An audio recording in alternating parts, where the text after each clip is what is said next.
Então, iniciando aqui um novo formato de aulas mais introdutórias, mas ao mesmo tempo mais aprofundadas dos conteúdos que eu produzo no Instagram e no TikTok. Hoje a gente vai estar falando de homeostasia, tá?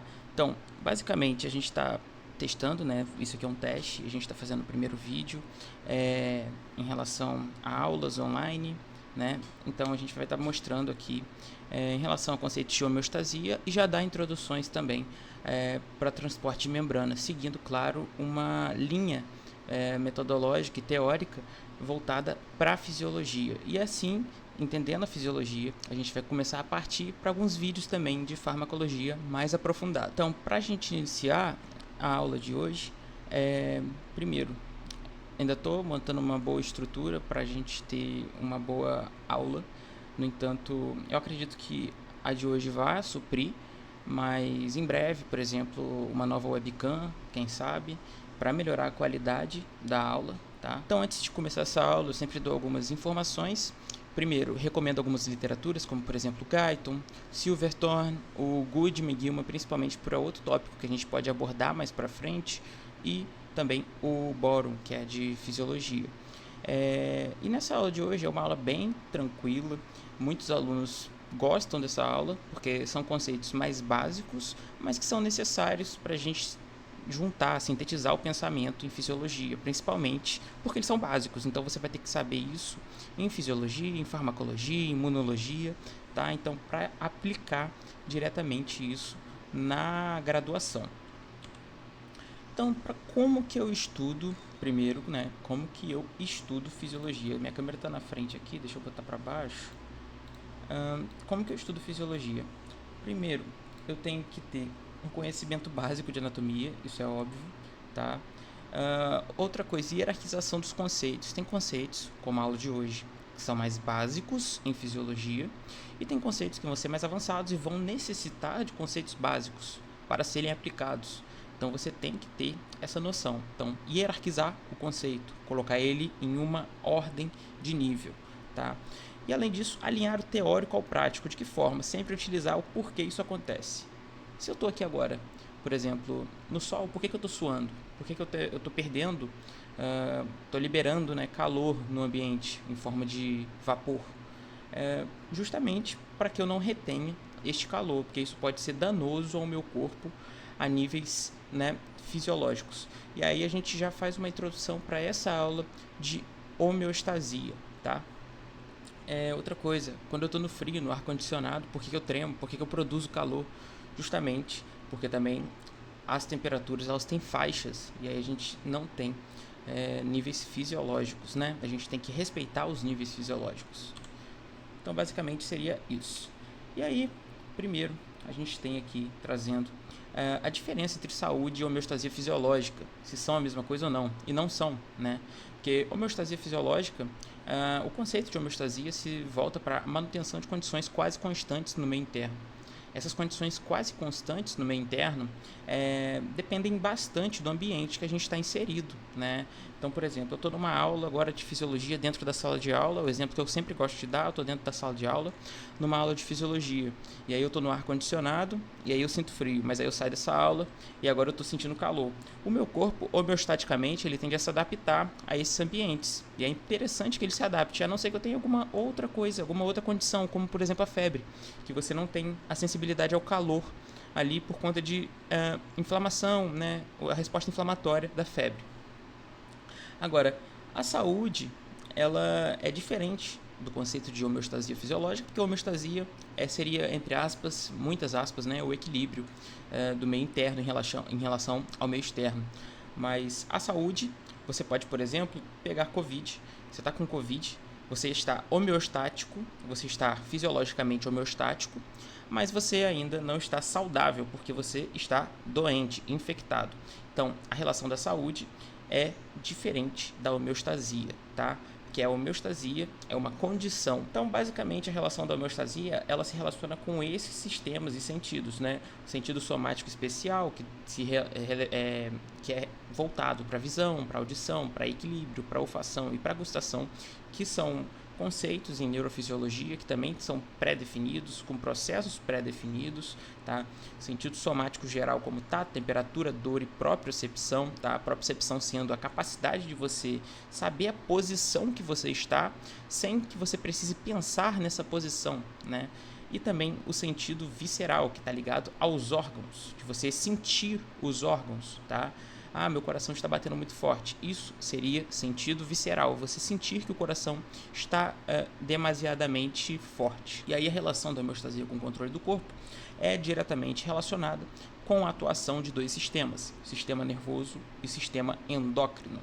A gente fala que o sistema nervoso ele é um sistema de ação rápida, curto prazo e efeito localizado. Porque imagina, aqui eu coloquei, claro, ao contrário, mas o sistema nervoso ele é como se fosse o cabo, tá? A internet via cabo, que ela é mais rápida, entre aspas. Se você tem uma internet que você tá via cabo e uma internet que você tá Wi-Fi, a banda né, do Wi-Fi pode demorar para chegar, pode ter alguma interferência, e isso pode trazer uma ação, um efeito, uma ação mais lenta do Wi-Fi, né? Você pode acabar perdendo conexão. E isso acontece no nosso corpo, né? Nosso corpo não é um Wi-Fi, não é uma via cabo, que é um exemplo que ele traz para você ter uma noção mais ou menos de como age o corpo. Então, o sistema nervoso ele seria aquele sistema via cabo, né?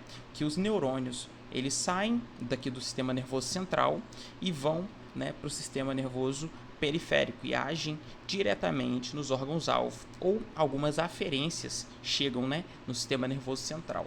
Enquanto o endócrino, ele tem, né, várias glândulas, e essas glândulas produzem os chamados hormônios, e aí ele age de maneira sistêmica, ou seja, ou às vezes localizada. No entanto, você tem uma liberação desses hormônios na corrente sanguínea e a ação é lenta e mais duradoura, o efeito é médio e longo prazo e é um efeito mais amplo, justamente por conta de cair, né, na corrente sanguínea e você ter uma distribuição sistêmica para esse hormônio.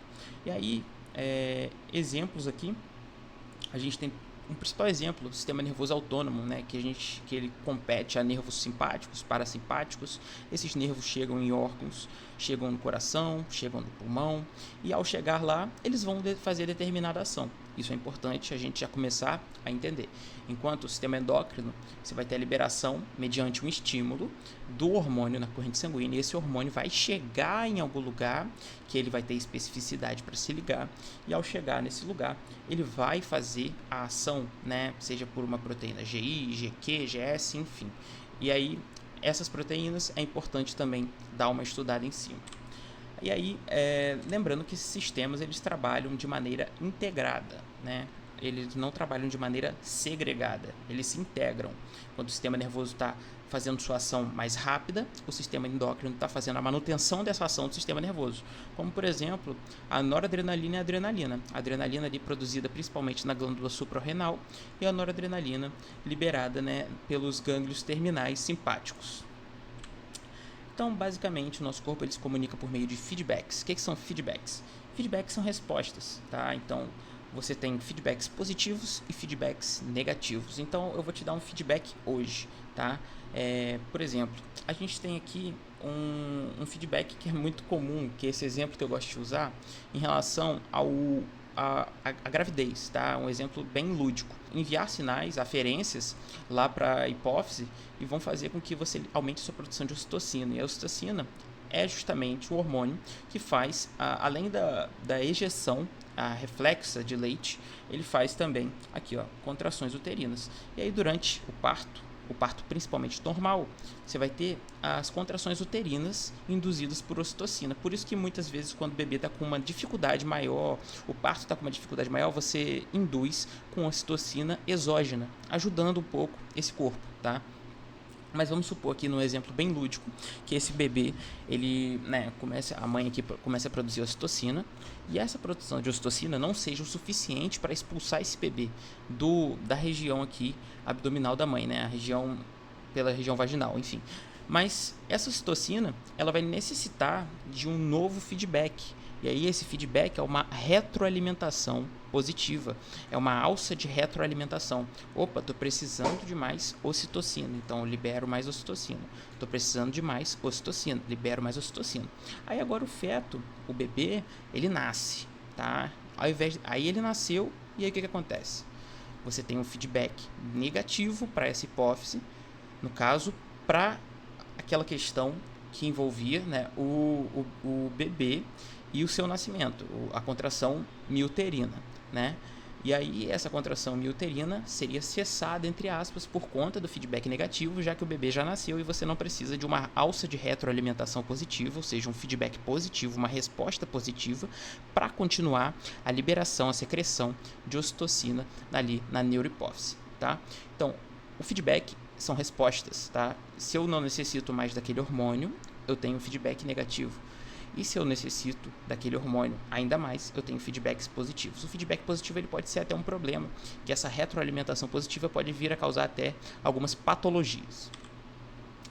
E aí, dando uma pincelada aqui em imunologia, que imunologia é uma matéria completamente assim, tá aderida ali à fisiologia, mas é uma matéria que ela tem um pouco mais de matérias dentro dela, né? Não é à toa que tem um livro só para ela. Então, o ABAS, né? que é um livro muito completo de imunologia, mas em fisiologia também é importante dar uma pincelada em imunologia para a gente ter uma noção. E aí a gente tem respostas inatas e respostas adquiridas, tá? Inata é uma resposta estereotipada. O que é estereotipada? É sempre aquela resposta ali. Tá? Então é uma resposta inespecífica, uma resposta rápida e sem memória imunológica. Então é uma resposta como se fosse inflamatória, tá? E a adquirida, a gente tem a resposta voltada principalmente ali, vou dar um exemplo aqui de vacinas, tá? Você tem uma resposta específica, resposta mais lenta, uma memória imunológica, pode gerar, né, uma memória imunológica, que é o que a gente tenta fazer com a vacina. Você administra um antígeno no paciente e esse antígeno, seja ele um vetor viral, seja ele atenuado, né? Você vai ter uma indução de resposta imunológica e memória imunológica nesse paciente, para quando ele for realmente infectado por aquele vírus, né? Aquele vírus realmente com uma carga viral forte, o seu corpo ele já tenha a memória imunológica que necessita para ter uma resposta mais otimizada do seu sistema imunológico. Ele já viu aquilo ali antes, tá? Então, você vai ter uma resposta mais otimizada por conta da memória imunológica. Então, a gente tem essa diferença entre a resposta imune inata e a resposta imune adquirida. E aí, o sistema linfóide, né, que é justamente o local que a gente tem a produção de células, tá? Essas células do sistema imunológico e células de hematologia também, tá? Então, em alguns locais, né, inclusive, não são todos.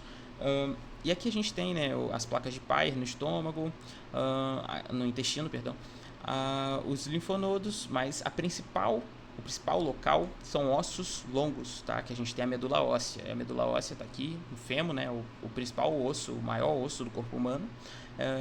Ele tem essa produção, né, de células. E aí as células a gente tem aqui uma célula tronco pluripotente. E as células a gente tem aqui uma célula tronco pluripotente, e essa célula tronco pluripotente ela dá uma origem a várias células. Então a gente tem essa diferenciação de células, a gente tem linhagens para essas células, tá? Então a medula óssea ela é muito importante porque ela produz essas células, né? Linfócito B, linfócito T.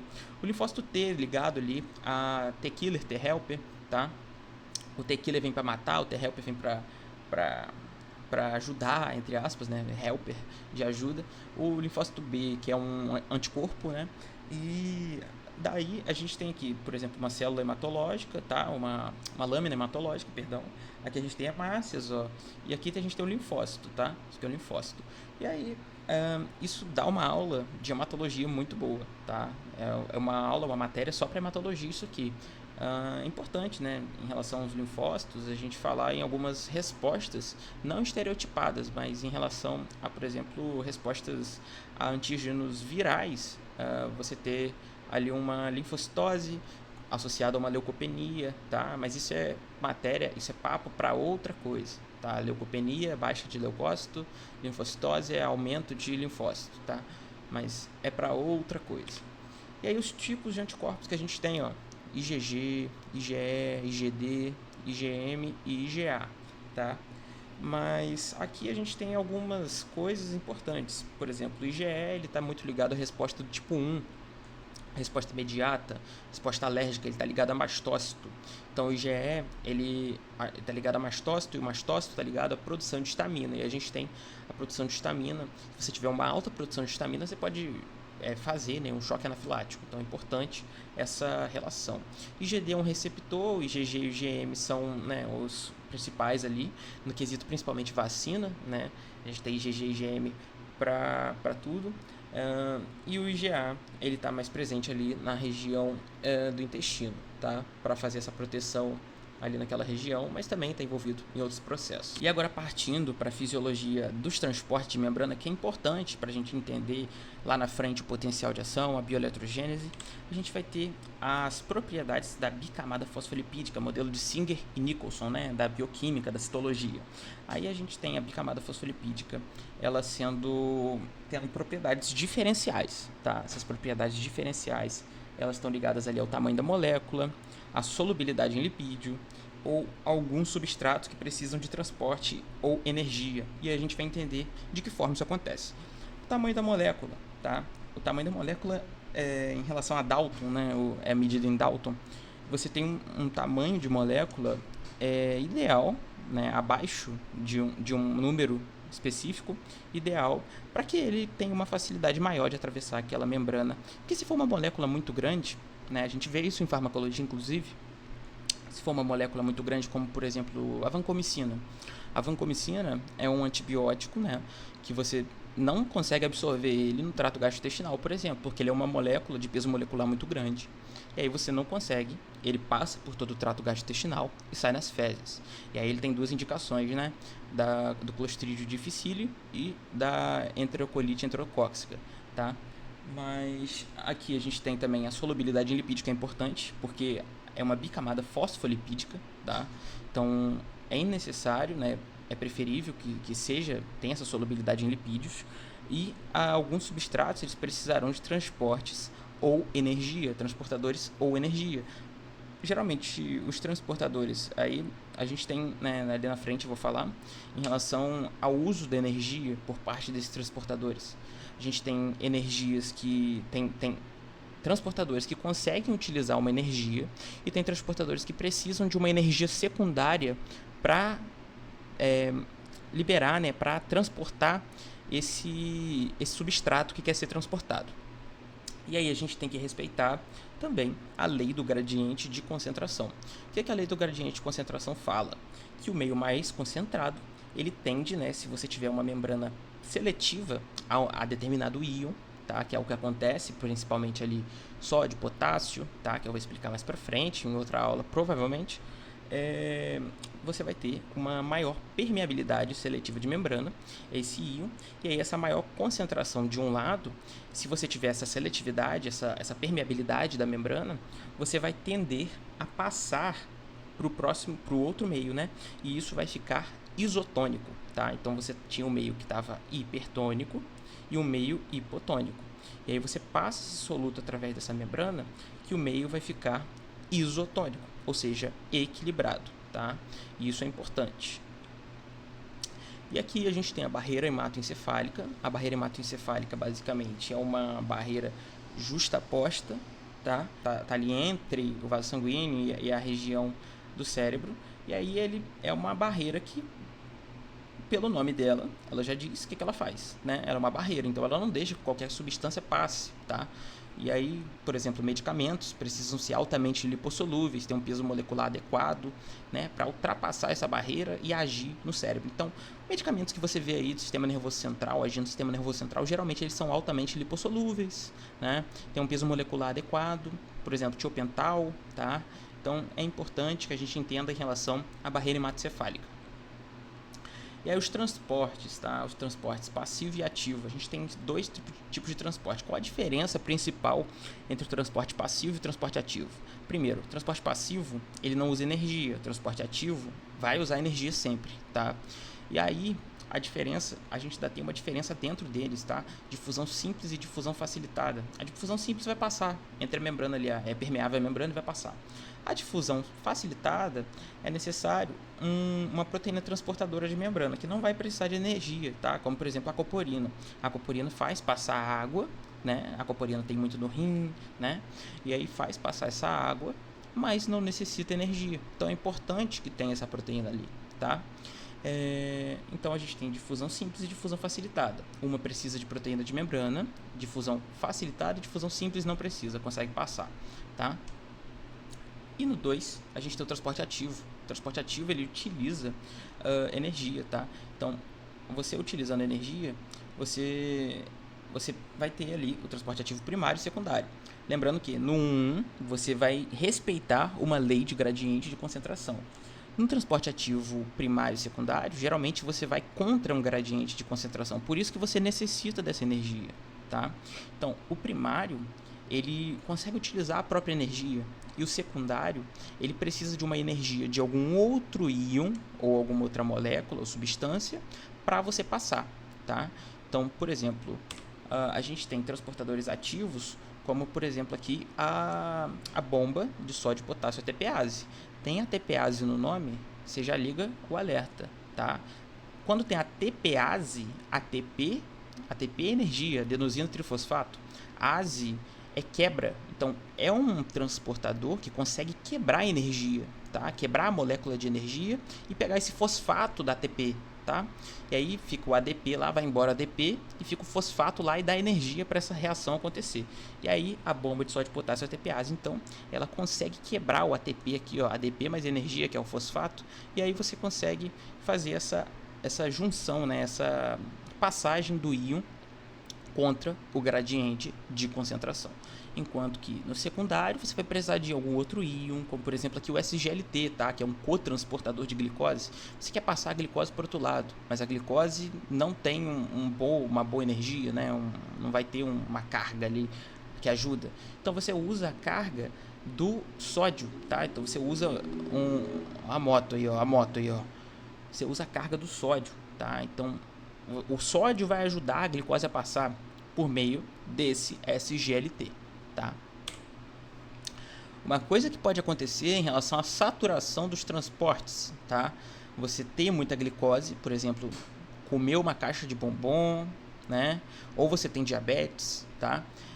São tipos de glicosúria que a gente fala, glicose, úria. Úria vem de urina, glicose vem de glicose.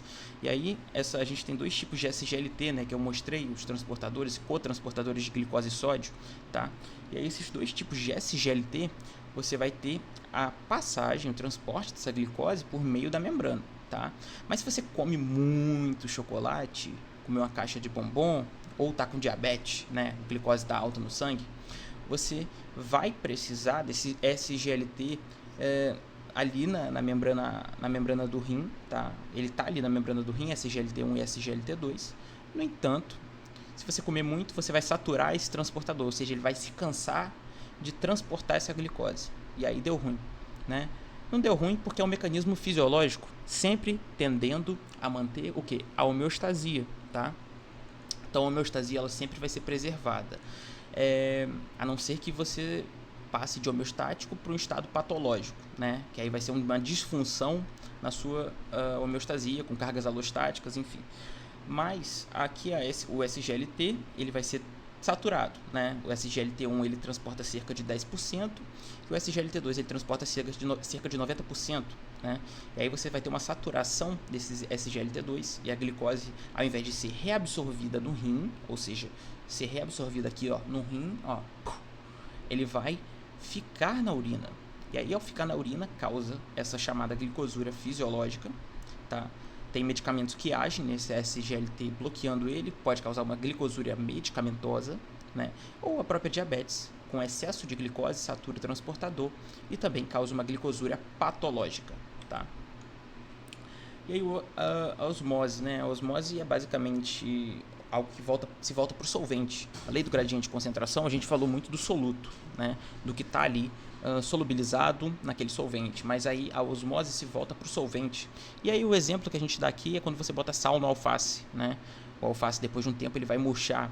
E aí isso é osmose, tá? Você vai ter um lado que ele está mais hipertônico e outro lado que ele vai estar mais isotônico. E aí você tem uma membrana semipermeável, ou seja, só vai passar aqui o solvente. Se tivesse algum íon aqui, não passaria, né? Então essa membrana semipermeável vai passar só o solvente. O soluto, ele não consegue passar pela membrana, ó. Senão ele fica, vamos supor que o soluto conseguisse passar por essa membrana, ele conseguiria ficar aqui de maneira isotônica, né? Isotônica. Mas ele não consegue passar porque é uma membrana semipermeável. Então só passa o solvente. E aí o solvente, ele vem para esse meio aqui. Porque esse meio, ele tem necessidade de diluição, tá? Então o meio ele pode ficar hipertônico de duas formas, com muito soluto ou com pouco solvente. Tá? Isso acontece muito na fisiologia, com sangue, tá? Principalmente na fisiologia renal.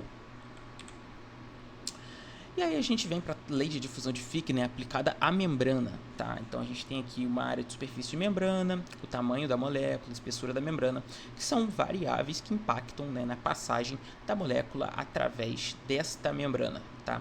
E aí a gente tem também o respeito do gradiente de concentração, tá? Então a lei de difusão de Fick é uma lei que demonstra, né, que a espessura de membrana ela é inversamente proporcional a todas essas outras variáveis, tá? A espessura da membrana, quanto maior for a espessura da membrana, mais difícil vai ser dessa molécula passar, enquanto que quanto melhor for o gradiente de concentração, mais fácil vai ser, né? Quanto menor for o tamanho da molécula, mais fácil vai ser. Quanto à lipossolubilidade, quanto mais lipossolúvel for, mais fácil vai ser. Quanto à área de superfície da membrana, que é a área de contato que vai ter, mais fácil vai ser se você tiver uma área de superfície de membrana maior. Imagina, o intestino delgado, né? O intestino delgado ele é gigante, enorme, comprimento, né? Então você vai ter uma área de superfície de contato muito maior, tá? Então isso vai ser mais fácil de você absorver essa molécula e ter essa passagem dessa molécula através da membrana fosfolipídica. E aí, a importância do entendimento dos transportes de membrana são quais? A gente ter, né, entender processos como, por exemplo, aqui, ó, a glicose passando através do GLUT4, né, que é um transportador de glicose, que é estimulado pela insulina, né? A gente entender processos como potencial de ação, a gente entender processos como exocitose de neurotransmissão, tá? Então é importante a gente entender esse processo para começar em fisiologia e ter esse básico lapidado para a farmacologia. Então, basicamente, essa foi a nossa aula de hoje. Se você quer aprender fisiologia e farmacologia de maneira aplicada, segue o G-Fisiologia no Instagram, TikTok e agora no YouTube, tá? Então é isso. Um abraço e até a próxima.